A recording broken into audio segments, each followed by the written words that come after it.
Hey, Tommy from the Run Testers, and welcome to the Best Running Shoe Guide 2024. This is the video where we pick our top 3 shoes across a wide range of categories. We do that through a series of voting and then discussing the shortlist until we eventually decide which are the 3 best shoes in those categories.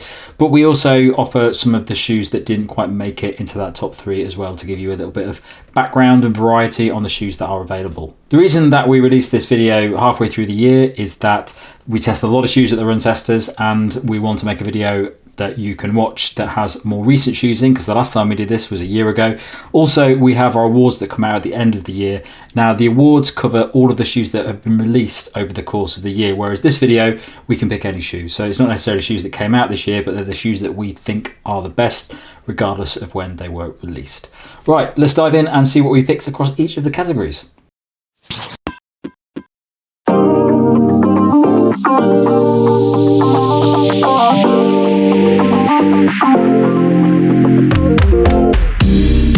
When it comes to the best racing shoes, what we're really talking about is the best carbon plate racing shoes, because these have become the go-to option for nearly all runners. These are the super shoes that have a big stack of soft and springy foam with a carbon plate running through them. The Nike Vaporfly kickstarted this whole kind of new phenomenon of racing shoe, but now every brand has got in on the act, and it's fair to say we've tested models from pretty much every brand out there, and there are really good racing shoes available from nearly every brand out there. So it's very hard to kind of narrow down our picks in this area. I will say at the top, one model we haven't been able to test is the Adidas Pro Evo 1, which is Adidas' top racing shoe. It's very expensive, very hard to get hold of. Almost certainly will be a contender for this top shoes vid, but we haven't tested it. Ever since the launch of the original Vaporfly, I think it's fair to say that a Nike shoe has been our top pick in this category. But for the first time this year, a new shoe has come out and topped Nike, which is the Asics Metaspeed Sky Paris.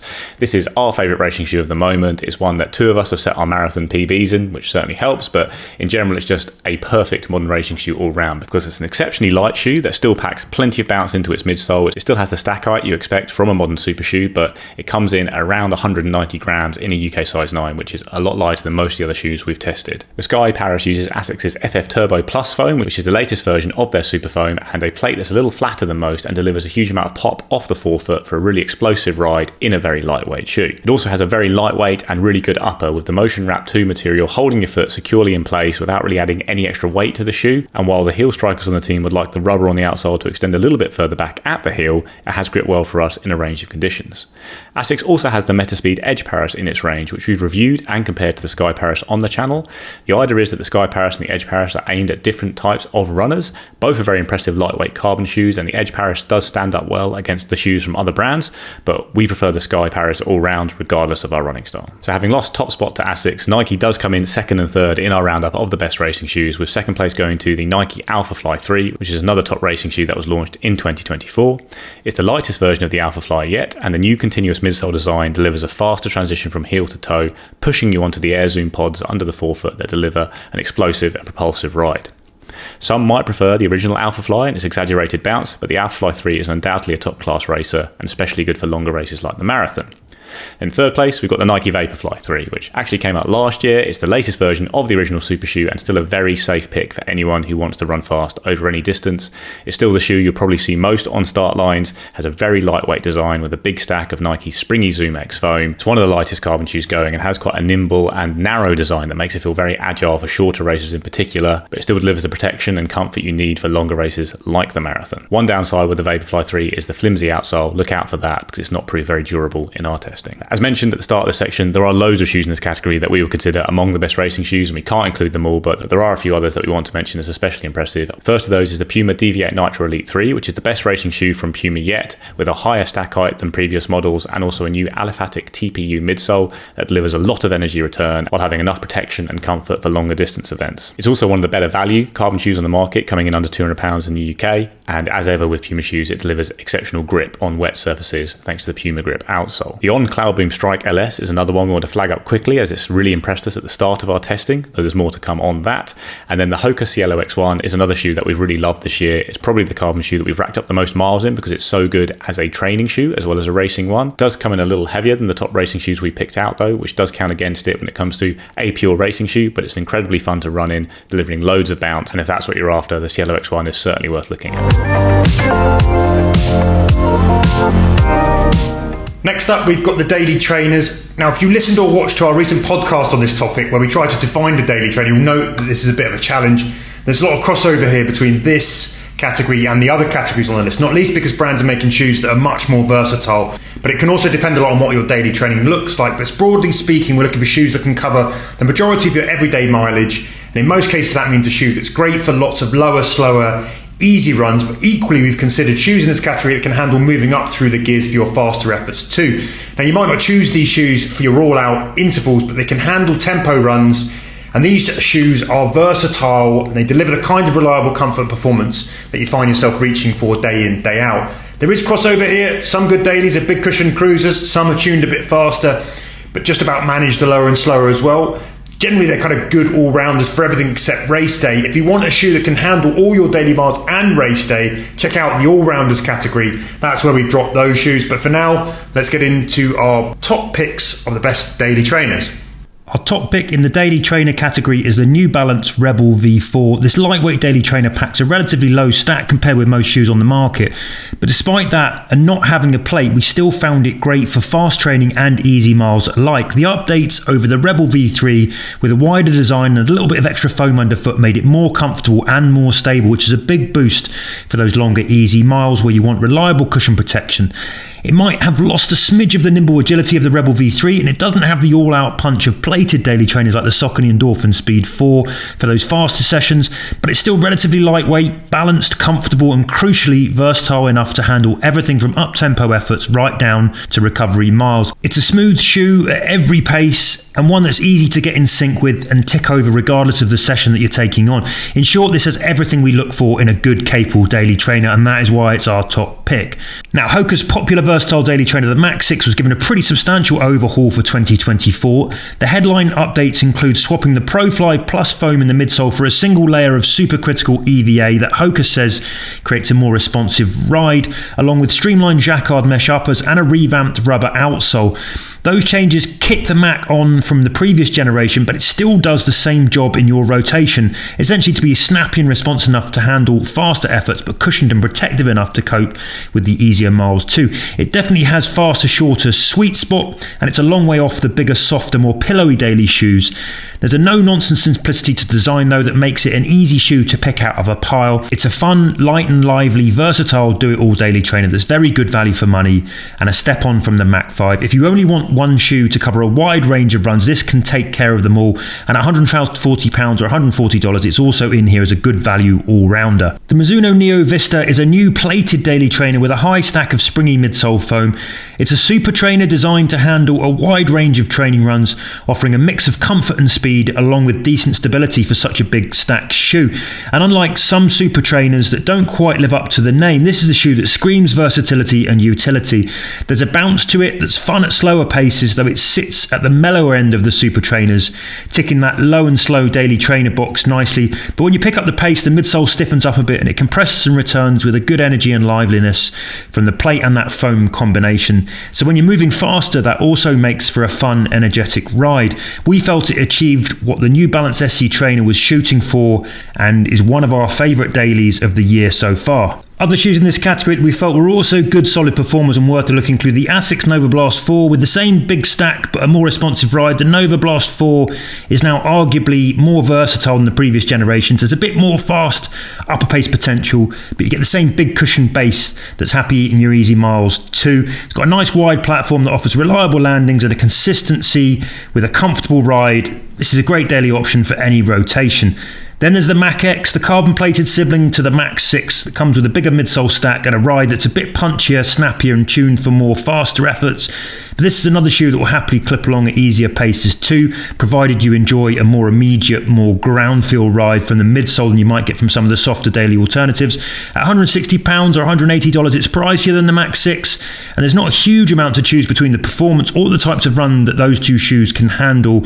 Hence the Mach X sits outside our top three picks, though the Mach X has some race day potential too, at least up to the half marathon. So the cushion running shoe is definitely a very important one if you are building a running shoe rotation for the first time, or it could be the one shoe that you're looking for to cover all of your runs, and it could be your first running shoe as well, because ultimately this is a shoe that's going to prioritize protection and really absorbing the impact of your feet regularly hitting the ground. Now, this is an ideal shoe if you're training for a marathon and you are looking for a shoe to kind of handle that bigger mileage, or it could be a shoe that if you are feeling more confident to run a little bit longer, you value that protection and that comfort over those longer distances. Now, cushion shoes definitely come in different shapes and sizes now. We have seen previously that those cushioning technologies have been a little bit firmer in terms of that protection. Things have definitely softened up. We've definitely seen bigger stacks of cushioning as well too to offer that protection. So there definitely are plenty of options there, and we've definitely found over on the channel that are ones that really stood out for us and ones that we think are our favourites overall. So our top cushion shoe pick is the New Balance 1080 V13, which saw New Balance give its popular workhorse daily trainer a pretty significant makeover, led by placing a notably more plush level of its Fresh Foam X foam underneath your foot in a design that weighs in much lighter than most other max cushion shoes. We praised it for its comfort from upper to midsole, with a rocker that makes kicking out easy, relaxed and moderate paces over both shorter and longer distances a pleasurable experience. Next up in our list is the Brooks Glycerin 21, which sits firmly in the max cushion category and comes in both neutral and stability versions and in medium and wide fit options. So in typical Brooks fashion, there should be a version to fit most runners.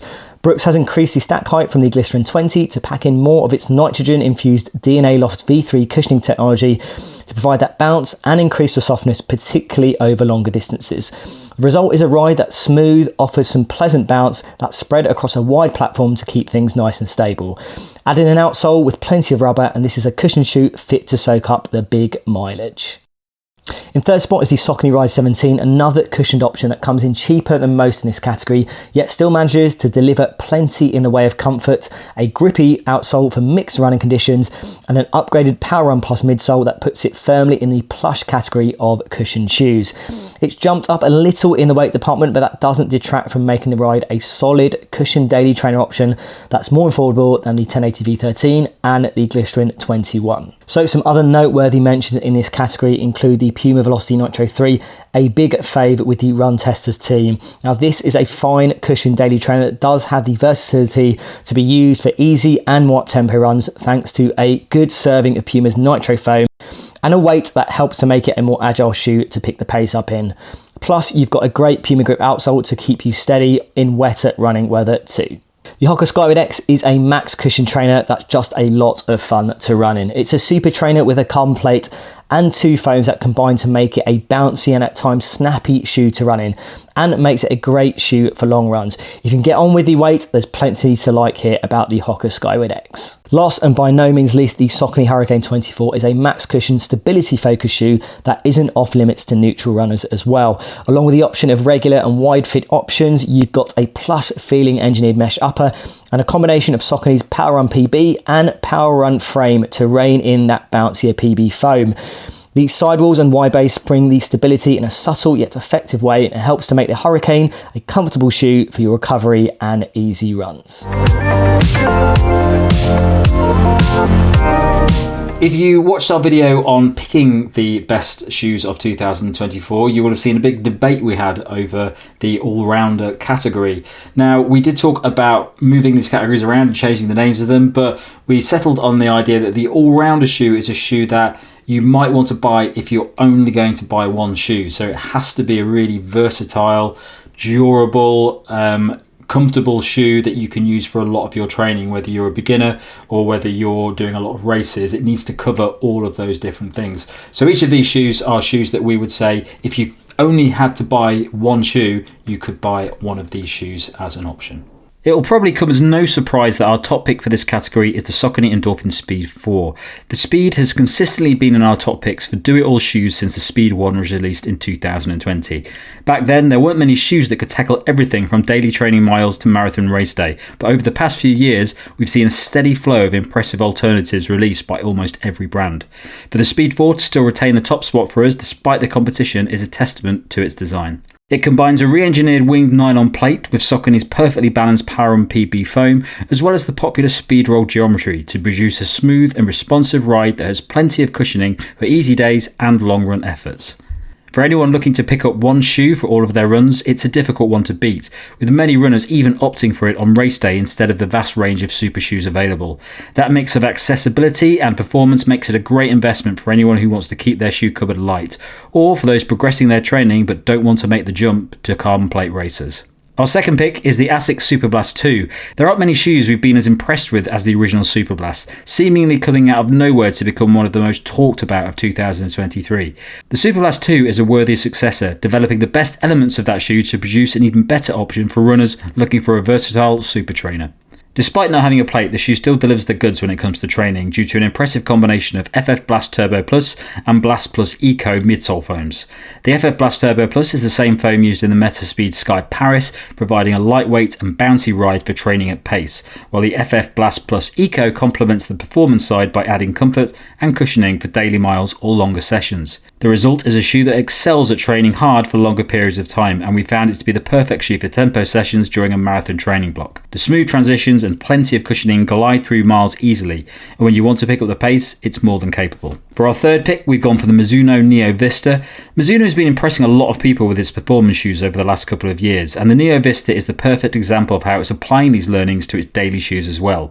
From the moment you put them on, you can instantly tell it's going to be a fun session thanks to the soft and bouncy Mizuno Energy Next foam in the midsole. For easy sessions, that foam helps you comfortably roll forward, cushioning each step and giving you a nice bit of bounce.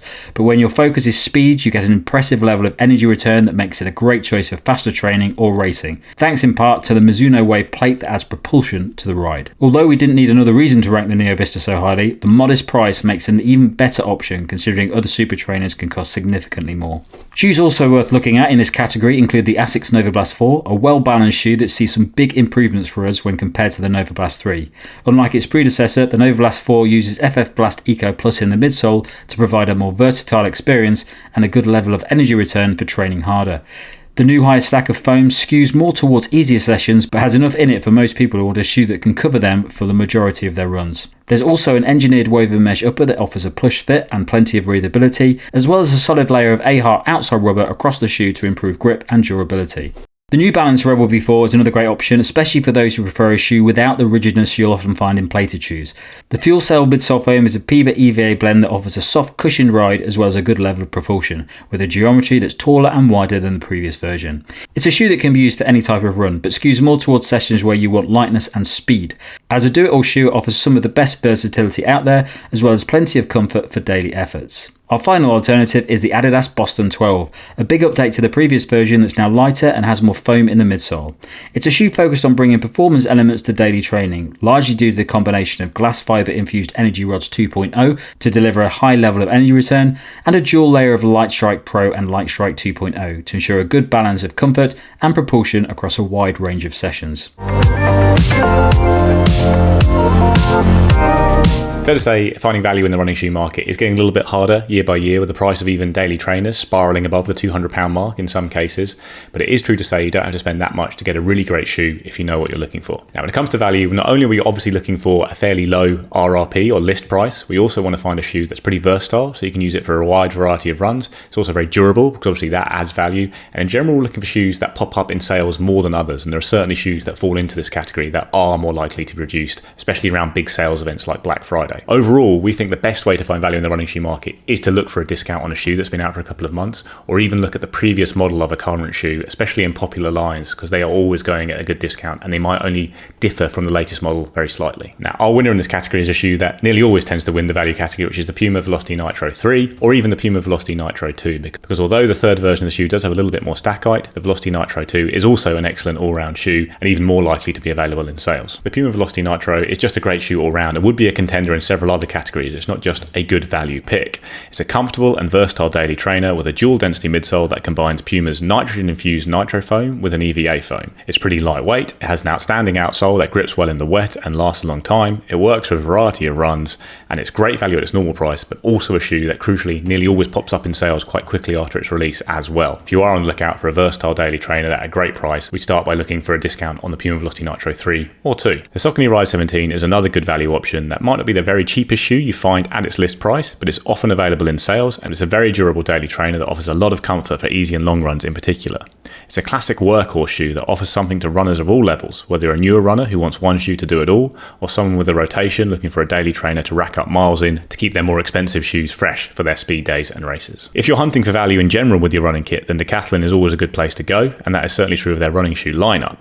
The Kiprun KD900 is a speed-focused all-rounder with a durable Pebax midsole that we enjoyed using for a wide variety of runs, while the Kiprun KS900 II is more of a classic cushion daily trainer that can handle a lot of mileage, and both of them are available at a pretty low price as standard. Another great value pick is the New Balance Propel V5, which is the entry-level shoe in New Balance's Fuelcell range. It's a comfortable shoe with a bouncy foam in the midsole along with a TPU plate that's enjoyable to use for a wide range of runs, and along with looking at the newest model at its fairly low list price, you could go and seek out a deal on one of the older models of the Propel. So as we mentioned at the start, another great way to find value in running shoes is to look at older models, and particularly you can usually find good deals on very popular lines that have been around for a long time. So if you check out the previous models of shoes like the Asics Gel Nimbus or Gel Cayano, the Brooks Glycerin, the Brooks Ghost, and the Nike Pegasus, you'll find some really excellent shoes that aren't that different from the latest model, and they'll be available at a much lower price. That way you can pick up what was the brand's top of the range trainer only 6 months ago for a price that's considerably less than you'll pay for the newest model. That's it from us for another year on the Best Running Shoes Guide. Thanks a lot for watching. Don't forget to like, subscribe, click that bell, and if you go into the caption you can find a link to our podcast, which comes out a couple of times each month. And if you listen to that and you like it, please leave a rating and give us a follow on the various podcast providers. Thanks a lot for watching. Catch you later.